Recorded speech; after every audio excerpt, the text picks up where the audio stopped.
Sekali lagi shalom. Masih semangat? Ada yang sudah 5 watt? Ada yang mau tidur? Yang dekat tembok, jangan terlalu pinggir ke tembok, nanti jatuh ke tembok. Ya, pulang-pulang bawa penyakit. Puji Tuhan. Malam hari ini kita ada dalam konteks bicara tentang KKR misi dan penginjilan. Puji Tuhan bahwa dari dulu bukan hanya kita gereja orang percaya, tetapi Tuhan kita juga adalah Tuhan yang mengerjakan apa yang kita bicarakan hari ini. Tuhan yang melakukan pekerjaannya yang luar biasa, wujud kasihnya, yaitu membawa jiwa-jiwa datang kembali kepadanya. Jadi bukan manusia yang datang kepada Tuhan lalu menangkap Tuhan, tetapi Tuhan yang mendatangi manusia dan menangkap manusia itu sendiri. Tidak ada kekuatan kita untuk datang kepada Tuhan. Karena apa? Keberdosaan kita. Kita sudah jadi manusia yang berdosa, yang korup, yang tidak punya kemampuan tanpa kehadiran Allah untuk datang kepada Dia. Kita sepakat dulu malam hari ini, amin? Karena Tuhanlah yang memampukan kita datang kepada Dia, sehingga kita mampu menemukan Dia oleh karena Dia sendiri yang memampukan kita untuk menemukan Dia. Supaya kita mengerti dan malam hari ini kita mengalami Tuhan. Amin. Tuhan yang mengubah kehidupan kita, Tuhan yang melahirbarukan kita, Tuhan yang membuat kita menjadi kuat seperti pujian kita tadi. Menjadi pemenang. Haleluya. Amin. Lihat kiri kananmu, katakan, kau lebih dari pemenang. Malam hari ini kau menang. Malam hari ini kau kuat. Haleluya. Amin. Puji Tuhan. Mari kita lihat firman Tuhan ini. Agak redup ya. Baik, Bapak Ibu Saudara sekalian, saya ingin memberikan satu grafik perjalanan dalam sejarah bagaimana Tuhan hadir dalam kehidupan kita. Perhatikan dengan baik. Karena kasihnya, semua ini karena kasih Tuhan. Amin. Semua ini karena kasih Tuhan. Allah itu adalah kasih. Haleluya. Jadi kalau ada orang yang kurang kasih, hidupnya pasti liar. Kalau ada orang yang kurang kasih sayang, hidupnya pasti mengalami stres habis-habisan. Tapi kalau dia sudah di dalam Tuhan, dia menemukan kasih itu, hidupnya pasti tenang, pasti damai, pasti sukacita. Allah itu adalah kasih yang bekerja dari waktu ke waktu, saudara-saudara sekalian, untuk memberikan selamat atau menyelamatkan manusia. Kalau kita lihat yang pertama itu, saudara, Adam jatuh dalam dosa, lalu Allah menyelamatkan. Kemudian Adam itu gagal, saudara-saudara, kemudian Allah juga bekerja dalam manusia di zaman Nuh. Kemudian setelah zaman Nuh, kemudian terjadi pemberontakan Nimrod, manusia gagal, Allah juga bekerja. Sampai kepada Abraham, Allah juga terus bekerja untuk membawa manusia datang kepadanya. Lalu kemudian kita lihat, saudara-saudara, Israel setelah Abraham kemudian dibentuk lagi Israel untuk apa? Untuk menjadi kesaksian supaya setiap orang mengenal Allah melalui Israel. Tetapi Israel juga gagal. Tetapi Allah juga terus bekerja. Allah tidak pernah meninggalkan manusia dalam sejarah perjalanan dunia ini. Kemudian yang terakhir ini zaman kita, saudara-saudara sekalian. Gereja abad pertama sampai zaman sekarang. Kalau dia gagal, kalau gereja gagal, berarti Tuhan segera datang. Kalau saudara dan saya gagal menjadi citra Allah, menjadi gambar Allah, menjadi wujud nyata kehadiran Allah di tengah-tengah dunia, berarti Tuhan segera datang. Kalau kita lihat dari perjalanan sejarah ini, itu tandanya Allah tidak pernah meninggalkan kita. Bilang kiri kananmu, kalau kau kurang kasih sayang karena kau belum bertemu Tuhan, bilang.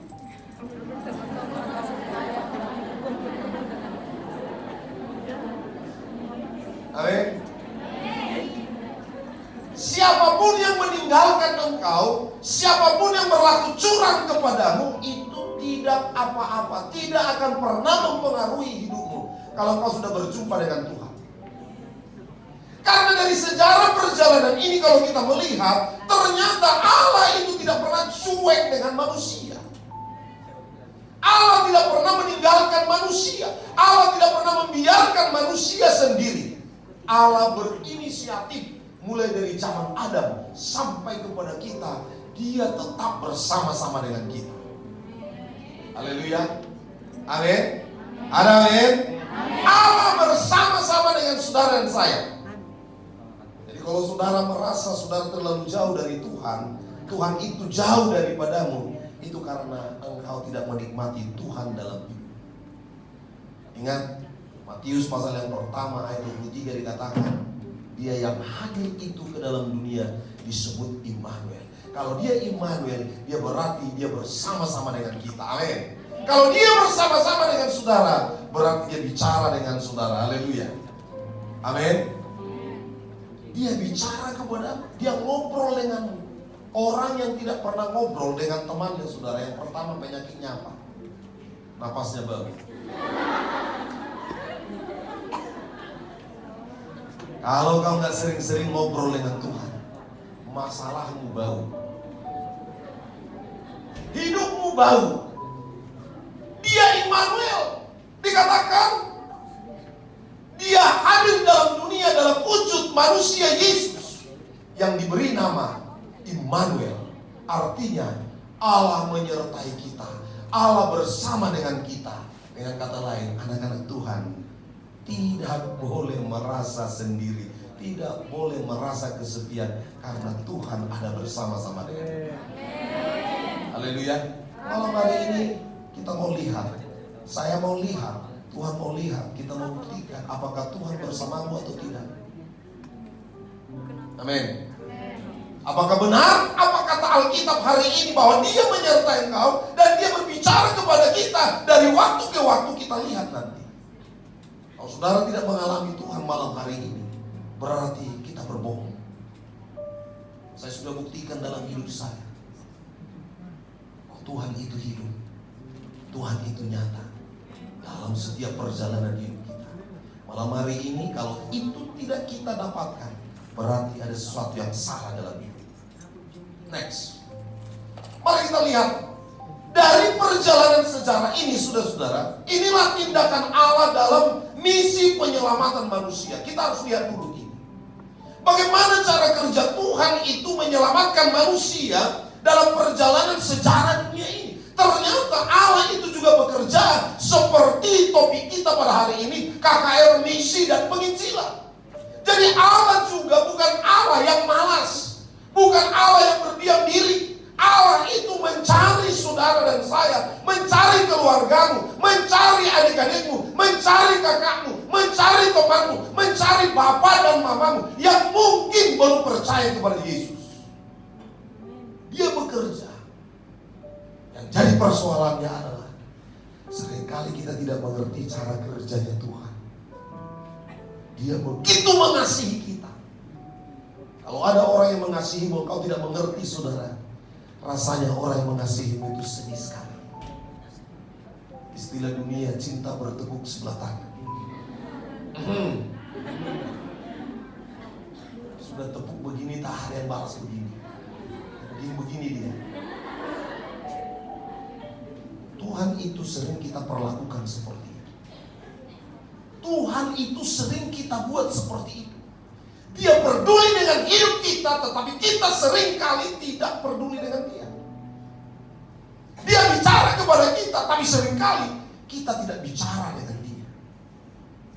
Sudah lihat, ketika manusia jatuh ke dalam dosa, perhatikan seriusnya Tuhan. Dikatakan dalam Kejadian 6 ayat 5. Ketika dilihat Tuhan bahwa kejahatan manusia besar di bumi, dan bahwa segala kecenderungan hatinya selalu membuahkan kejahatan semata-mata. Dia lihat manusia. Jadi kalau hidupmu mengalami kesusahan, mengalami persoalan, mengalami tantangan, jangan katakan tidak ada lagi yang peduli dengan hidupku. Temanku pun tidak ada lagi teman Tuhan. Temanku pun tidak ada yang peduli. Teman-teman satu pun tidak ada yang mendoakan saya. Tuhan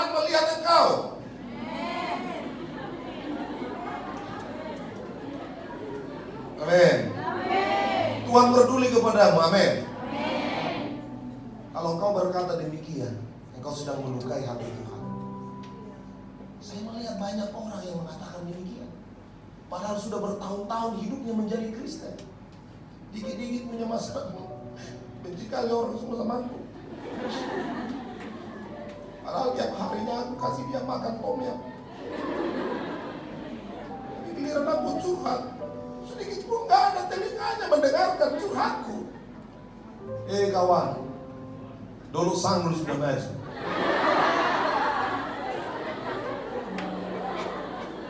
Amin. Jangan ketinggalan informasi itu. Kalau informasi itu juga kau ketinggalan, apalagi informasi tentang Tuhan. Dia peduli, dia sayang kepadamu. Amin. Ayat 6, maka menyesallah Tuhan bahwa ia telah menjadikan manusia di bumi, dan hal itu memilukan hatinya. Lihat, ada dua yang dicurahkan Tuhan, yang diberikan Tuhan atas perhatiannya kepada manusia. Yang pertama, saudara-saudara, next selanjutnya. Lihat. Yang pertama, dia melihat. Ini perhatian Tuhan kepada kita. Dia melihat, dia turun, dia menyaksikan kehidupan kita.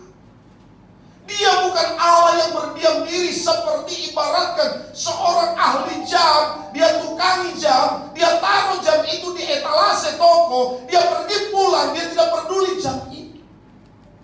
Tuhan tidak seperti itu. Dia menciptakan kita, dia melihat, dia memperhatikan hidup. Ingat dengan baik ya, kalau kau nggak mengerti cara Tuhan ini, hidupmu tidak akan pernah tenang, hidupmu tidak akan pernah penuh dengan damai. Tapi kalau kau mengerti apa yang dilakukan Tuhan bagimu, di dalam segala peristiwa engkau akan tenang. Karena apa? Engkau imani bahwa Tuhan itu melihat hidupmu. Halo? Amin. Amin. Ketika engkau punya pergumulan, ketika engkau punya masalah, seolah-olah di sekitarmu tidak mengindahkan hidupmu, keluargamu cuek kepada, ingat, Tuhan melihat engkau. Tuhan memperhatikan hidup. Pak, saya ini datang dari keluarga yang tidak baik, Pak. Saya ini datang dari keluarga yang cuek, keluarga yang broken home. Ketika engkau punya Tuhan, dia melihat hidup.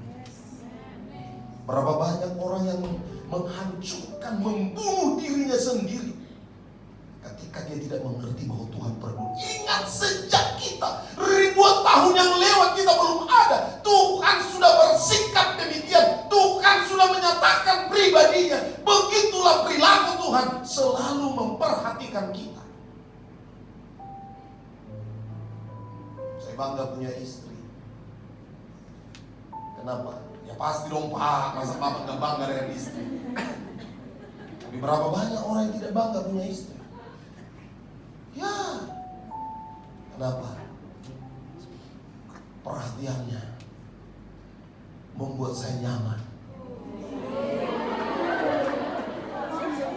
Kenapa kau katakan iya?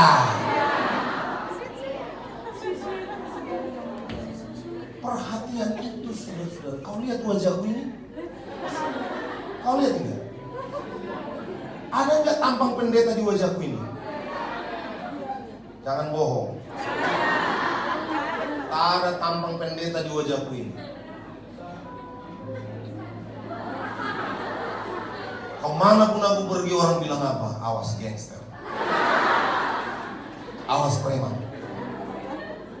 Ya, walaupun saya pegang Alkitab, orang bilang apa ini? Pemabuk ini, perampok ini. Tapi karena perhatian istri yang siang malam memperhatikan hidup, aku percaya diri ada seseorang yang memperhatikan hidupmu dengan nyata. Hei, lebih daripada temanmu, lebih dari sahabatmu, lebih dari orang tuamu, ada yang memperhatikan hidupmu. Amin.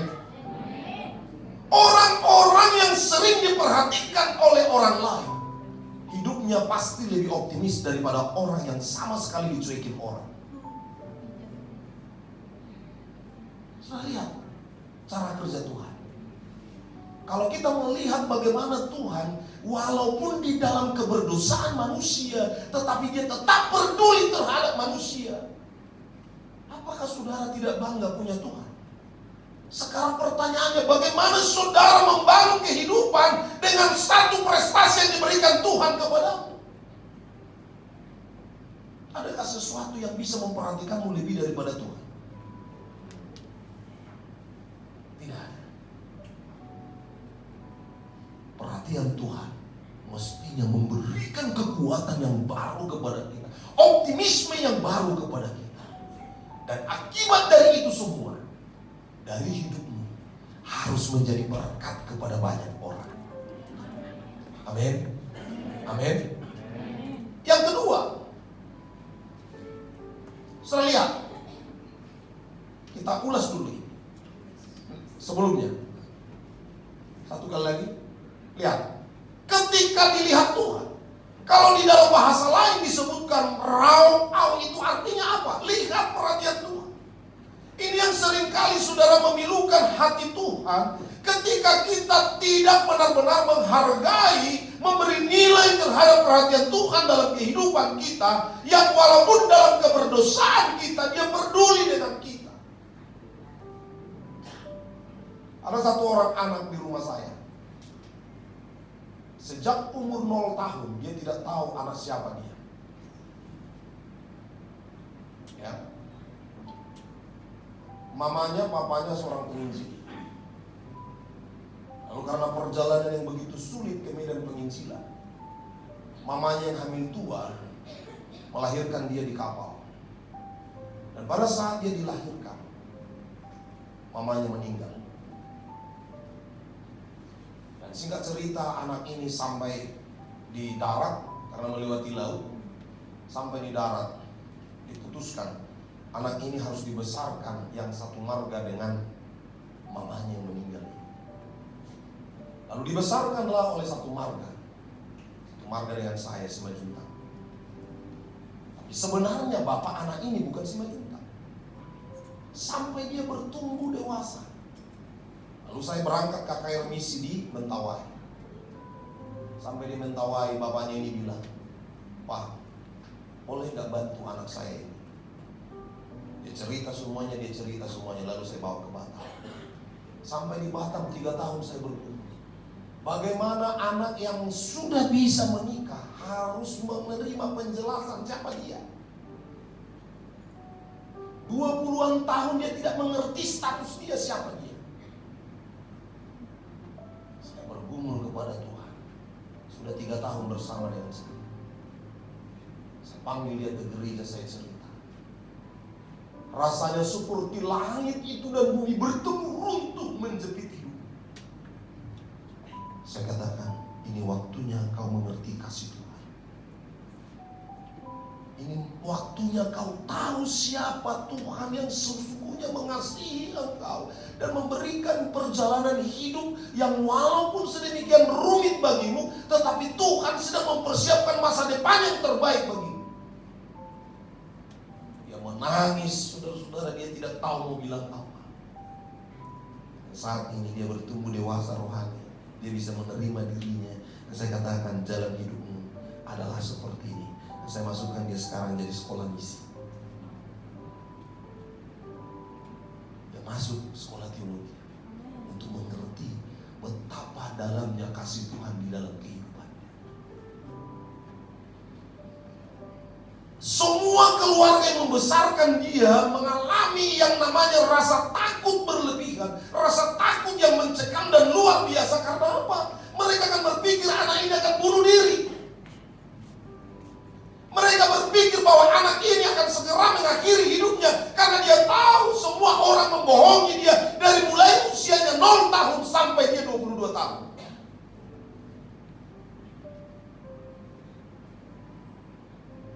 Tuhan percayakan kepada saya. Saya katakan, kasih Tuhan sanggup memulihkan dan mengubah kehidupan. Dan saudara tahu, anak itu sekarang dipakai Tuhan melayani. Dia menjadi worship leader. penyembah Tuhan yang luar biasa. Dan dia bisa mengampuni kelahirannya. Dan dia bisa memulihkan hidupnya. Karena dia menerima kasih Tuhan yang luar biasa. Amin. Amin. Ini true story. Tuhan yang sama juga hari ini sanggup mengubah kehidupan. Tuhan yang sama yang saya ceritakan hari ini sanggup memulihkan hidup. Asal kau sanggup menerima Dia untuk mengubah kehidupan. Amin. Yang kedua, setelah Tuhan itu peduli, Dia turun melihat keadaan manusia. Poin yang kedua adalah Dia menyesal dan hatinya pilu. Artinya Tuhan itu menaruh hatinya kepada kita. Jatuh cinta bisa dengan pikiran, jatuh cinta bisa dengan perasaan, jatuh cinta bisa dengan harta, jatuh cinta bisa dengan segala materi. Tapi Tuhan jatuh cinta kepadamu, kepada kita semua. Dalam bahasa Ibrani disebut labe. Intisari Tuhan yang paling dalam di dalam dirinya dicurahkannya kepada kita, diberikannya kepada kita. Ini bagian terdalam dari hati Tuhan. Sampai Dia katakan, menyesallah Dia, pilu hatinya.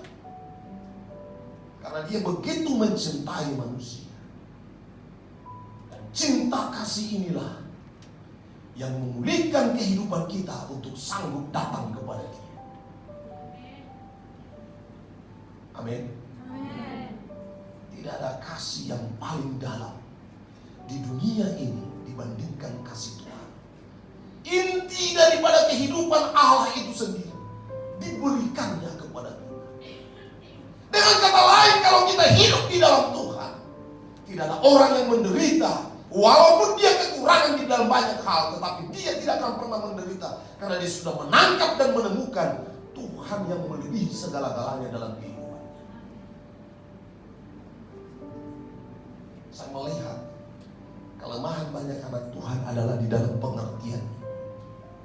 Tapi ketika kita menangkap pengertian ini, saudara-saudara, hidupmu akan seperti burung raja wali yang terbang. Tidak pernah, saudara-saudara, di bawah awan, tetapi di awan yang penuh dengan prahara. Tapi dengan bangga dia berkata, saya sanggup. Berapa banyak orang gagal bukan karena karirnya tidak bagus. Berapa banyak orang gagal bukan karena uangnya tidak ada. Tapi banyak orang yang gagal karena tidak mengerti statusnya di dalam Tuhan. Hari ini Tuhan mau bicara. Tuhan begitu mengasihi engkau. Dia begitu menyayangi engkau. Apapun yang ada di belakangmu, katakan, Tuhanku lebih besar daripada masalah. Tuhanku lebih hebat dari semua apa yang pernah menjadi latar belakang yang sulit dan gelap dan menyesakkan dalam kehidupan. Tuhanku hebat, Tuhanku dahsyat, Tuhanku luar biasa. Amin. Saudara, saya ingatkan saudara malam hari, kalau kita bicara Tuhan, saudara-saudara, jangan bicara di sini. Ingat, Tuhan Yesus menegur ahli Taurat orang Farisi. Aku tahu hati dan pikiranmu. Dua yang ditunjuk Tuhan, pikiran dan hati. Tapi ketika dua-duanya kita satukan, kita arahkan kepada Tuhan. Ini kombinasi yang baik untuk menghadirkan Tuhan dalam hidup. Amin. Ketika perasaanmu ingin bertemu dengan Tuhan, mengalami lawatan Tuhan, tapi pikiranmu merasa tak mampu, aku tak mengerti, tak tahu, gagal engkau berjumpa dengan Tuhan. Tapi ketika tunduk pikiran kita, hati kita juga tersedia untuk lawatan Dia saat ini, bukan besok, bukan 1 jam ke depan. Tuhan pasti melawat kita. Amin. Kita lihat selanjutnya. Kesimpulan dari kegerakan misi dan PI hari ini bagi kita, saudara, dikatakan Tuhan itu memiliki mata. Ini mau saya tekankan kepada kita. Tuhan itu melihat, Tuhan itu menyaksikan, Tuhan itu peduli. Dia berjalan dari zaman ke zaman, dari waktu ke waktu. Dia melihat melihat dia hadir dalam keadaan manusia yang tidak sama sekali setara untuk dia jumpai. Tapi dia tetap hadir. Yang kedua, saudara-saudara, hatinya, inti yang paling dalam dari Tuhan itu diberikan kepada kita. Dia begitu mengasihi manusia. Dengan kata lain, harusnya kalau manusia mengerti ini, tidak ada satupun yang merasa terhilang jauh dari Tuhan. Karena apa? Ada orang yang, ada pribadi yang mencintai manusia itu lebih daripada yang lain. Amin. Amin. Tuhan katakan apa? Oleh karena itu, yang mau saya tekankan kepada kita malam hari ini, perhatikan dengan baik. Biarlah Tuhan mengurapi mata kita. Coba kita lihat Wahyu pasal yang ketiga, dikatakan ayat 18. Maka aku menasehatkan engkau supaya engkau membeli daripadaku emas yang telah dimurnikan dalam api, agar engkau menjadi kaya, dan juga pakaian putih supaya engkau memakainya, agar jangan kelihatan ketelanjanganmu yang memalukan. Perhatikan, dan lagi minyak untuk melumas matamu supaya engkau dapat melihat. Minyak untuk melumas matamu. Tuhan sudah memberikan contoh. Dia memberikan matanya untuk melihat kita.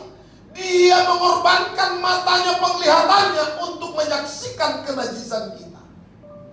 Tapi kalau kita tidak imbangi dengan mata yang diurapi, kalau kita tidak imbangi dengan mata yang sanggup melihat itu semua, cinta Tuhan bertepuk sebelah tangan.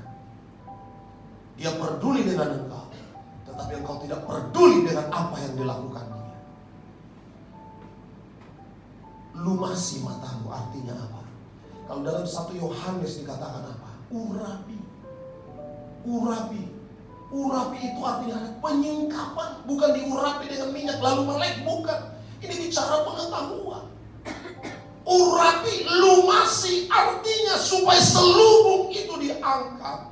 Lalu kau bisa melihat betapa Tuhan mengasihi. Berapa banyak orang, saudara-saudara, ketika dia tidak mengerti cara seperti ini, dia merasa kehilangan. Dia merasa tak mampu menjalani hari-hari hidupnya yang begitu berat. Tapi ketika Tuhan membuat mata kita tertuju dan sanggup melihat dia, kita akan melihat sesuatu yang besar. Betapa Tuhan itu peduli dalam kehidupan saya dan saudara. Amin. Ini feedback, ini timbal balik hubungan kita dengan Tuhan. Kita sudah melihat ribuan tahun yang lewat. Dia melihat kita ketika Adam dan Hawa jatuh dalam dosa. Dia peduli, dia datang ke dalam dunia. Tapi sekarang minta Tuhan mengurapi matamu, melumasi mata kita, supaya kita bisa melihat apa yang dia kerjakan bagi kita. Amin. Amin. Yang kedua, perhatikan, sebagai jawaban dari 2 poin ini. Yang kedua, Yehezkiel pasal 11 ayat 19. Aku akan memberikan mereka hati yang lain dan roh yang baru di dalam batin mereka. Juga aku akan menjauhkan dari tubuh mereka hati yang keras dan memberikan mereka hati yang taat. Ingat, mata melihat kebaikan Tuhan. Hati kita, hati yang baru, meresponi kebaikan itu supaya terjadi dalam kehidupan kita apa yang Tuhan inginkan dan apa yang kita impikan. Amin. Amin. Hari ini kita mau responi, kita mau melihat, kita mau menyaksikan, kita mau merasakan. Ingat dengan baik, saya tekankan sekali lagi, Tuhan itu bukan kalkulasi matematika. Tuhan itu ditemui bukan dengan kalkulasi logika. Ingat, Tuhan itu roh, Tuhan itu spirit, Tuhan itu saudara-saudara sekalian bisa dilihat dengan iman, dengan mata yang diurapi, dengan hatimu yang tertuju kepada Dia. Oleh karena itu, satu-satu caranya adalah untuk kita datang kepada Tuhan. Iman, kehidupan spiritual harus terbuka kepada Tuhan. Tuhan kita bukan Tuhan yang mati. Tuhan kita bukan Tuhan daging. Tuhan kita adalah Tuhan yang adalah roh. Dia sanggup memulihkan kita.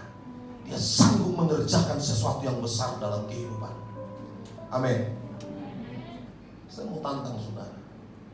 Kalau Tuhan itu hidup, kalau kau imani Tuhan itu hari ini memandang persoalan, memandang masalah, Dia peduli dengan apa yang kau harus lakukan, apa yang harus kau kerjakan hari ini, detik ini. Imani, katakan, Tuhan, aku yakin dan percaya sejak dari dulu kala sampai hari ini ternyata Kau memperhatikan hidupku. Aku tidak perlu merasa bahwa aku diasingkan.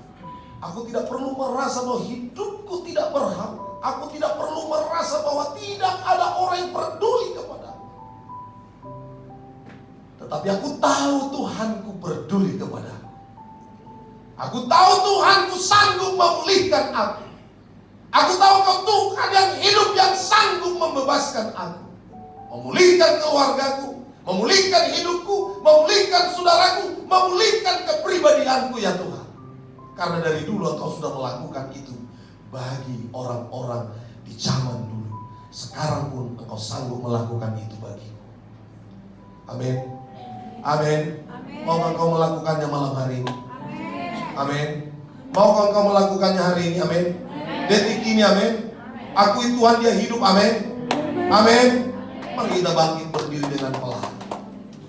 Kita bangkit berdiri dengan pelan.